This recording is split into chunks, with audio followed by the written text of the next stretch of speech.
किसी भी तरीके से आए, क्यों आए? हलाल तरीके से आएगा तो सर पे, और हराम के तरीके से आएगा तो ठोकर पे मार देंगे। बात है कि नहीं? नबी का एक सहाबी बड़ा प्यारा सहाबी है, रोजाना नमाजें पढ़ता, फजर की सलाम फेरता, मस्जिद से बिना दुआ मांगे चला जाता।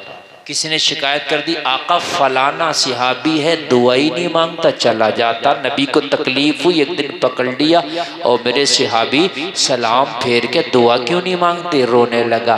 नबी ने फरमाया रोता क्यों है? अर्ज की, आका मेरे छोटे छोटे बच्चे हैं, मेरे पड़ोस में एक यहूदी रहता है और यहूदी का आंगन मेरे बिल्कुल आंगन से लगा हुआ है, बीच में बस एक दीवार है, पड़ोसी के आंगन में दीवार से सटा हुआ एक खजूर का पेड़ है, उसकी शाखें मेरे आंगन में झुकी हैं। आका रात को पका पका खजूर टपक टपक के मेरे आंगन में गिर जाता है।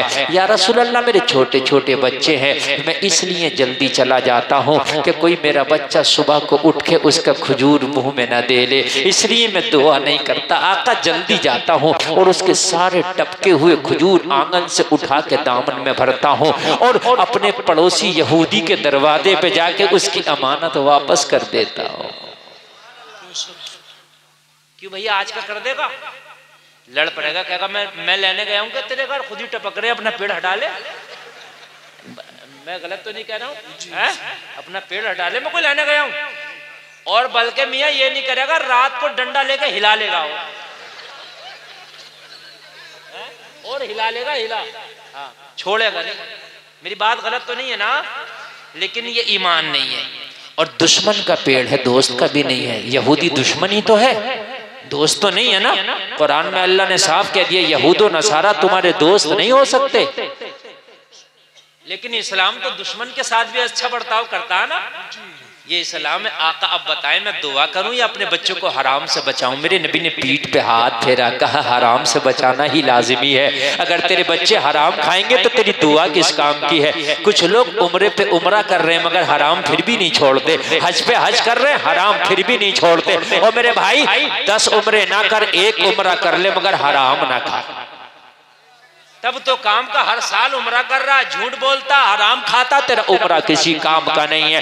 ओ जलसे में आने वालों, मेरे नबी ने फरमाया, मेरे सहाबी तेरा काम तो बहुत अच्छा है। अर्ज किया, आका मैं तो चाहता हूँ आप दुआ करें, मैं आमीन बोलूं। या रसूल अल्लाह आपके साथ मैं दुआ मांगू, लेकिन क्या करूं, छोटे छोटे बच्चे हैं, हराम ना खाने, इस वजह से चले जाता हूँ। मेरे नबी ने फरमाया टेंशन ना ले, आज के बाद तेरी दुआ भी होगी और तेरा बच्चा खजूर भी खाएगा। अर्ज की, या रसूलल्लाह खजूर तो मेरा नहीं है, मेरे पड़ोसी का पेड़ है। नबी ने फरमाया पड़ोसी को बुला के ला, आज ही पेड़ खरीदेंगे और तेरे नाम कर देंगे।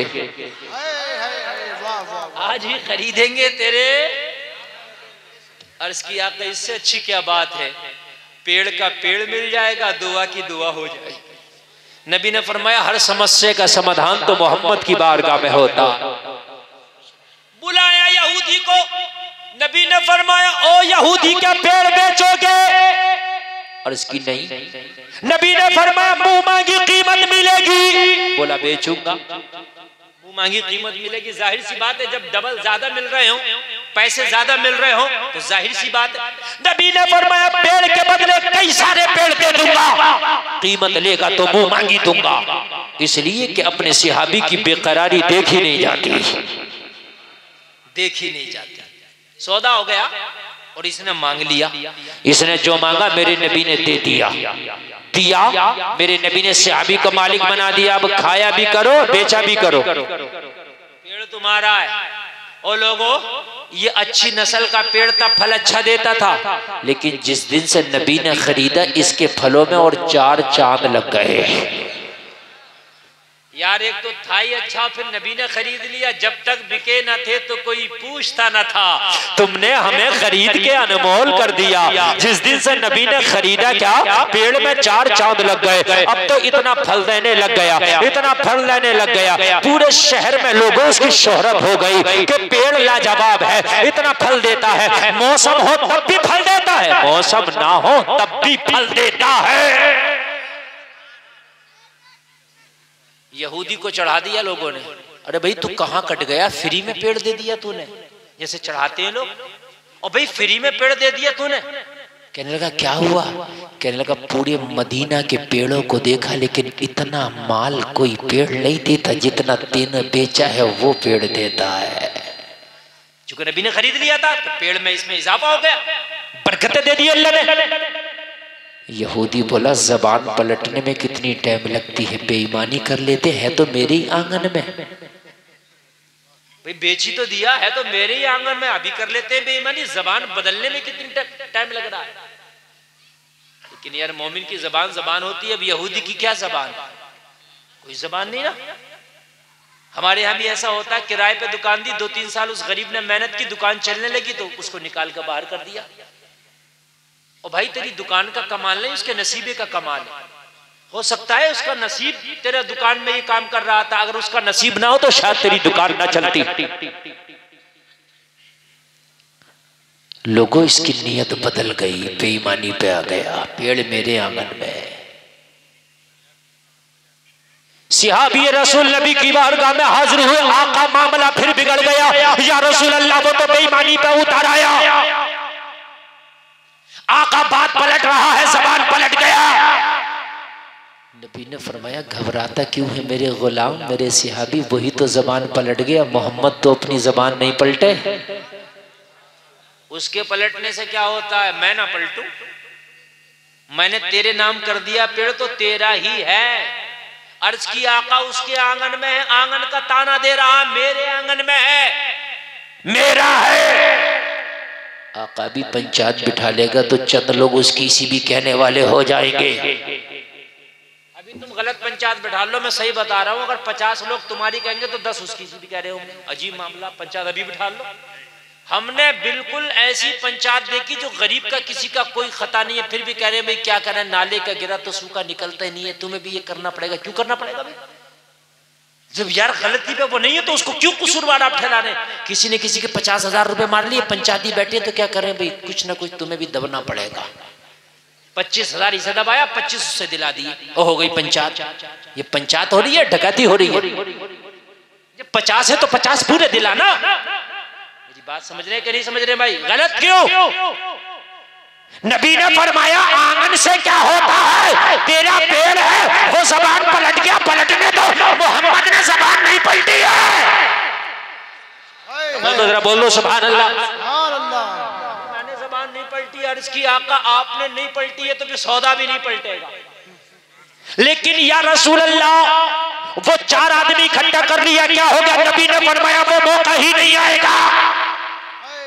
अगर अच्छा लगे तो कोई मजमे से खड़े होकर नारा लगा के जरा सुनिए। नबी ने फरमाया एक काम करना, जिससे पहले के वो पंचायत बिठाए 4 आदमी इकट्ठे करे, बेईमानी करे, मेरा पैगाम जाके उस पेड़ को सुना देना, उसके तने के करीब जाके तने से कह देना मोहम्मद का हुक्म है, इसके अंगना से चलो, हमारे अंगना में आ जाओ। सुभान अल्लाह, जिंदाबाद जिंदाबाद।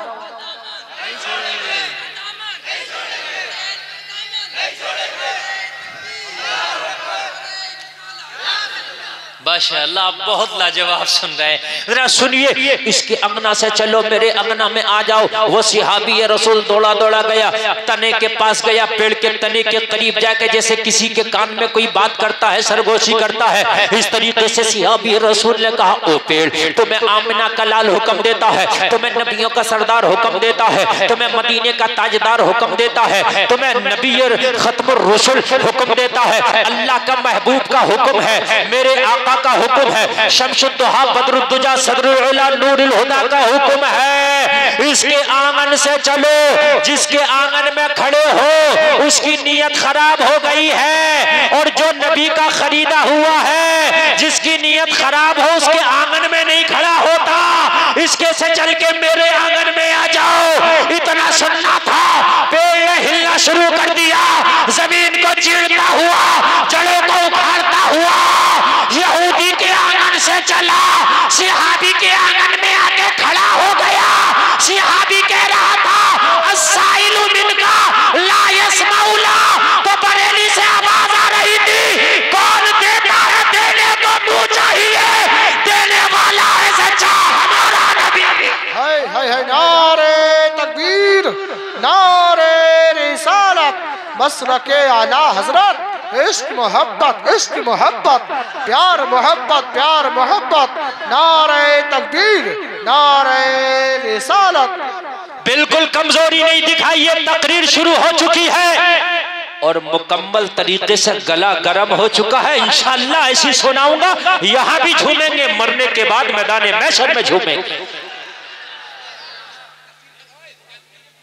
सिहाबी के आंगन में आ गया और आके कह रहा था, या रसूल अल्लाह, जो जान मांगो तो जाने देंगे, जो माल मांगो तो माल देंगे, होगा ना हमसे कभी ये हरगिज नबी का जाहो जलाल देंगे। मोहब्बत हो तो सब कुछ हो सकता है। अगर ये सिहाबी वो खजूर उठा उठा के खा लेते तो वो उधर हराम होता, इधर पेड़ नहीं मिलता। मेरी बात गलत तो नहीं है? उधर हलाल किया तो इधर अल्लाह ने इनाम दिया। भाई बात है क्या नहीं है? आप सोचते हो झूठ बोलूंगा तो ज्यादा मिल जाएगा, नहीं, जो किस्मत का है वो सच बोल के भी मिल के रहेगा। बोलिए इंशाअल्लाह। सच बोल के भी मिलकर है। अगर सच बोलेंगे, आप हराम काम बिल्कुल छोड़िए, और कोई हराम करता भी है ना तो उसे भी छुड़ाइए। यार किसी एक आदमी की बीड़ी छुड़वा दो, हालांकि हराम नहीं है बीड़ी पीना, लेकिन गलत फिर भी है, नुकसान देती है, पैसा खर्च होता, फायदा कुछ नहीं। एक आदमी को नमाजी बना दो, किसी का झूठ छुड़वा दो, किसी की शराब छुड़वा दो, कुछ तो करा दो, मगर ये नहीं कराओगे पुड़ियाबाज बना दोगे, बीड़ीबाज बना दोगे, फिल्म दिखाने वाला बना दोगे, यानी बना तो दोगे, छुड़ाओगे। एक बार छुड़ा के तो देखो, फिर देखो कितना सुकून मिलेगा तुझे तेरी जिंदगी में। कह देना सुभान अल्लाह। अल्लाह वालों की शान यही है जो बुराई से रोकते हैं, भलाइयों का हुक्म देते। एक अल्लाह वाला है, नाम है बायजीद बुस्तामी, कह दो सुभान अल्लाह। आप अल्लाह के वली हैं, बायजीद बुस्तामी बहुत बड़े वली हैं। जिस शहर में रहते हैं बुस्तान में, उस शहर में गुनाहगार औरत ने डेरा डाल लिया, जो अपना जिस्म बेचकर लोगों के ईमान पर डांका डालती थी। बायजीद बुस्तामी को खबर मिली कि हुजूर आपकी बस्ती में एक ऐसी औरत ने डेरा डाला है जो जिस्म को बेच के नौजवानों के ईमान पर डांका डालती है। अल्लाह वाले की शान देखो, हम तुम जैसा कोई होता तो कह देता मियाँ मुझे क्या जरूरत पड़ी है मैं फटे में पैर डालूं, वो जाने उसका ईमान जाने। बायजीद बुस्तामी को पूरी रात नींद नहीं आई, रोते रोते गुजरी। या अल्लाह, मैदान महशर में अगर मुझसे सवाल हो गया तेरी बस्ती में एक फाहिशा औरत लोगों के ईमान पर डांका डाल रही थी, बायजीद बुस्तामी तू चैन की नींद सो रहा था, तो जवाब क्या दूंगा? लोगों फजर की नमाज पढ़ते ही बायजीद बुस्तामी ने नाश्ता नहीं किया, चैन का सांस नहीं लिया, मुसल्ला उठाया और उसी गुनाहगार फाहिशा औरत के दरवाजे पे बिछा के बैठ गए। आज या तो ये रहेगी या हम रहेंगे, आज या तो ये रहेगी या जिद्दी था। अभी एक इमाम का मैंने देखा अखबार में आया, अखबार में डांस पार्टी हो रही थी, सुबह को बारात जाना थी, रात को डांस पार्टी हो रही, इमाम भी इमाम था, अल्लाह ने उसे मजबूती दी थी, कुरान शरीफ लाया सीने से लगा के, जहां डांस पार्टी हो रही थी वहां रहल पर रख के बैठ गया, तुम नाचो मैं कुरान पढ़ूंगा। बोलो ना सुभान अल्लाह। हाँ यार, हम भी अगर अपनी पर आ जाए तो कुछ ना कुछ तो इनकलाब आएगा इंशाअल्लाह, इंशाअल्लाह आएगा इनकलाब। अब्बा कहते हैं कि लड़के नहीं मान रहे, लड़के नहीं मान रहे, कुरान लेकर बैठ गए। देखो कैसे नहीं मानेंगे। अब यार गुनाहगार जरूर थे, मगर कितना भी गुनाहगार होगा, नाम का भी मुसलमान है, मगर कुरान की तौहीन बर्दाश्त नहीं करेगा। मेरी बात गलत तो नहीं है ना? हम गुनाहगार जरूर है, मगर कुरान की तौहीन बर्दाश्त कर लेंगे। अगर कुरान पे हल्का से भी हमारा हाथ पैर कुछ लग जाए धोखे से, तो 10 मरतबा जब तक नहीं चूम ले, जब तक दिल को सुकून नहीं मिलता। गुनाहगार होना जरूर है, मगर कुरान की अजमत तो है ना। अब जब इमाम साहब खाली आते तो इमाम साहब को पता है मेरी किसी को मानना नहीं है, मैं खाली जाऊंगा, लोग पकड़ के मुझे कहीं उठा के भी घर आ गए, कुरान लेके चलो। जब इमाम साहब कुरान पढ़ने बैठे तो चंद लोगों ने कहा शर्म नहीं आ रही है, गाने चल रहे हैं यहाँ। अब नाचने वालियों ने भी सोचा अगर 1 मिनट और स्टेज पर रहे तो ये जो अभी हमें पैसे दे रहे थे अभी हमारे पर लात घूसा बरसाएंगे। भाई तो गुनाहगार होना अलग चीज है, मगर कुरान की अजमत बड़ी बात है। बात समझ रहे कि नहीं समझ रहे? अल्लाह अल्लाह। यार इमाम भी था, बड़े माइंड से काम किया, सब हट गए। इमाम साहब कुरान पढ़ते जा रहे थे, तर्जमा करते जा रहे थे, कह रहे थे अब तक उनकी सुन रहे थे अब हमारी सुनो। और कुरान भी यही कहता है तअमुरूना बिल मारूफ व तनहौना अनिल मुनकर। कुरान कहता है कि तुम नेकियों का हुक्म देने वाले हो, बुराइयों से रोकने वाले हो। कहा तुम नेकियों का हुक्म दोगे, बुराइयों से रोकोगे। अब अगर तुम नेकियों का हुक्म नहीं दे रहे हो तो फिर समझ लो कुरान की इस आयत पर अमल नहीं कर रहे हो। बायजीद बुस्तामी को चैन ही नहीं मिला, सुकून ही नहीं मिला। यार मेरी बस्ती में एक ऐसी फाहिशा औरत ने डेरा डाला है जो नौजवानों का ईमान पर डाका डाल रही है और मैं चैन की नींद सो रहा हूँ। फजर की नमाज पढ़ी, मुसल्ला उठाया, फाहिशा के दरवाजे पे बिछा के बैठ गए। अब या तो ये रहेगी या हम रहेंगे।